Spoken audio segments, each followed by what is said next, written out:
কংগ্ৰেছৰ সৈতে কালি ৰাতি যিহেতু আমি ভাবিছিলোঁ যে অসম বিধানসভাৰ চলি থকা কালতে শেষ হ'ব লাগে, সেই দিনকেইটাৰ ভিতৰতে কালি ৰাতি আমাৰ বৈঠক হ'ল। কিন্তু বৈঠকত আমি যথেষ্ট অসন্তুষ্ট হৈছোঁ।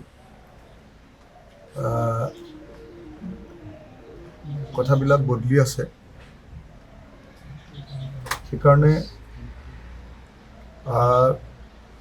আমাৰ দলৰ আজি জৰুৰী কৰ্ণধাৰ সমিতিৰ বৈঠক বহিছে।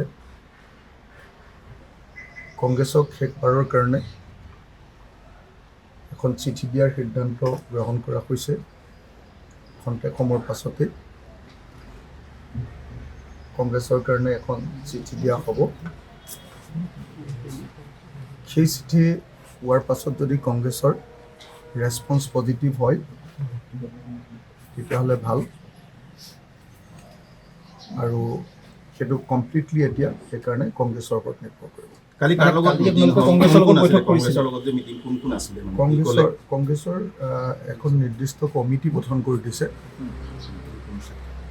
সেই কমিটিখনৰ লগত বৈঠক হৈছে।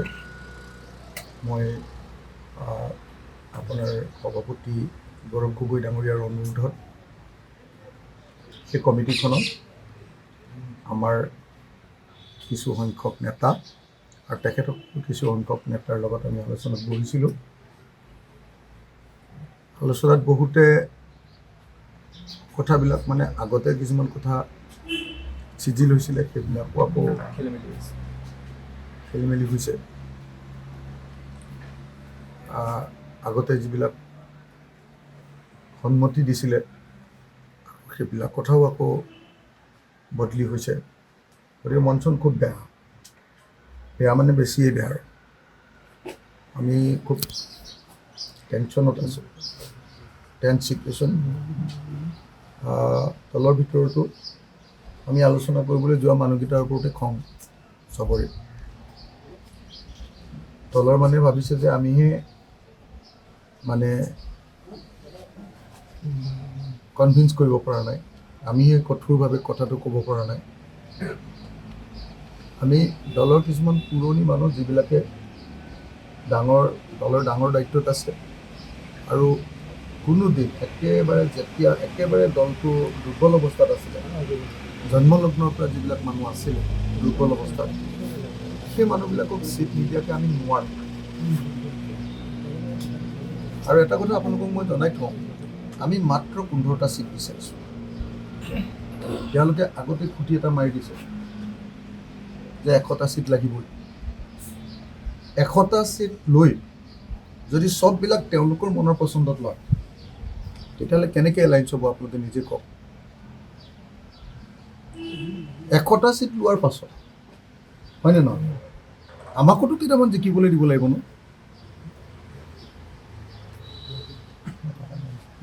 তেওঁলোকে জিকাৰ সম্ভাৱনা নথকা সমষ্টিকেইটা আপোনালোকে মানি লৈছে। আমাৰ যিখিনি লিষ্ট আছে সেইবিলাক চব বদলি, আমি যিকেইটা পচন্দ ধৰক, প্ৰথমতে আমি 27টা চিট দিছিলোঁ, তাৰপিছত আমি 18টা চিট দিলোঁ কমাই। তেওঁলোকে ক'লে যে নাই, আমি 20টা প্ৰথমতে বিচাৰিছিলোঁতো, বিচাৰোঁতে আমি 27জনীয়া এখন তালিকা দিছিলোঁ, ইয়াৰ ভিতৰত দিয়ক বুলি। তেওঁলোকে কোনোপধ্যে 20টা যেতিয়া নহ'ব বুলি ক'লে, তেতিয়া আমি কমাই লৈ 18টা চিট দিলোঁ, ক'লোঁ যে ইয়াৰ ভিতৰত 15টা দিয়ক।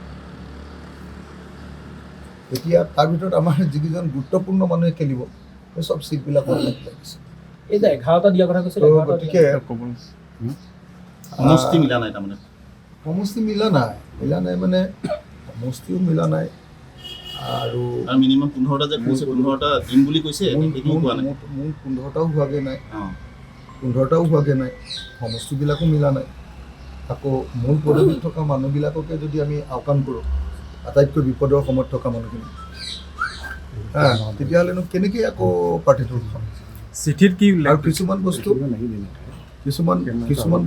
এনেকুৱা যে কিছুমান সমষ্টি আমাৰ একদম যোৱা 5 বছৰ ধৰি একেধাৰে কাম কৰি একদম বুথ সমিতিলৈকে, আমাৰ ৱাৰ ৰুমত বুথ সমিতি জমা দিয়ালৈকে আৰু ৱাৰ ৰুমে চেক কৰালৈকে সেই গোটেইবিলাক বস্তু মানে গোটেইবিলাক বস্তু আমাৰ হেৰি হৈছে কি কয় গোটেই সমষ্টিবিলাকত কাম কৰি আছে। কাম কৰি থকা সমষ্টিত নিদি বেলেগ সমষ্টিত দি দিলে এনে আৰু মানুহক দেখুৱাবলৈ চিট কেইটামানে লোৱা হ'ব। দাদা আজি যিখন চিঠি দিব সেইখনত কিবা সময়সীমা বান্ধি দিব নেকি পুনৰবাৰ? আমি মানে কিন্তু কালি কৈছিলে দুদিনৰ ড্ৰাফ্ট এটা বনাই পোৱাগৈ নাই। ড্ৰাফ্ট এটা বনাই আছোঁ। সেই ড্ৰাফ্টটো হোৱাৰ পাছত আকৌ আমি কনফাৰেন্স যোগে সেই ড্ৰাফ্টটো আমাৰ এক্সিকিউটিভখনৰ মতামতো ল'ব লাগিব। কৰ্ণধাৰ সমিতি আমি চব সিদ্ধান্ত ল'ব নোৱাৰোঁ। এক্সিকিউটিভখনৰ মতামত ল'ব লাগিব। তাৰ লগত এতিয়া কনফাৰেন্স এটা হ'ব। কনফাৰেন্স এটা কৰি তাৰপিছত সিদ্ধান্ত হ'ব। কংগ্ৰেছে বস্তুটো বুজি পালে ভাল। 100টা চিট লোৱাৰ পাছততো আৰু নহয় জানো, 100টা চিট ল'ম বুলি কৈ যদি 90টাও পায়, 90টা চিটত আপোনালোকে নিজেই ভাবকচোন, 90টা চিট হ'লেতো আৰু অকলে চৰকাৰ বনাব পাৰে। আমি 15টা মাত্ৰ চিট পাইছোঁ। 15টা চিট যদি আমি আমাৰ ইচ্ছামতে নাপাওঁ, আমাৰ বিচৰা সমষ্টিকেইটা নাপাওঁ, আজিৰ দিনটোত আমি নিজে একদম মনৰ পচন্দত বিচৰা অকল 4টা সমষ্টি পাইছোঁ।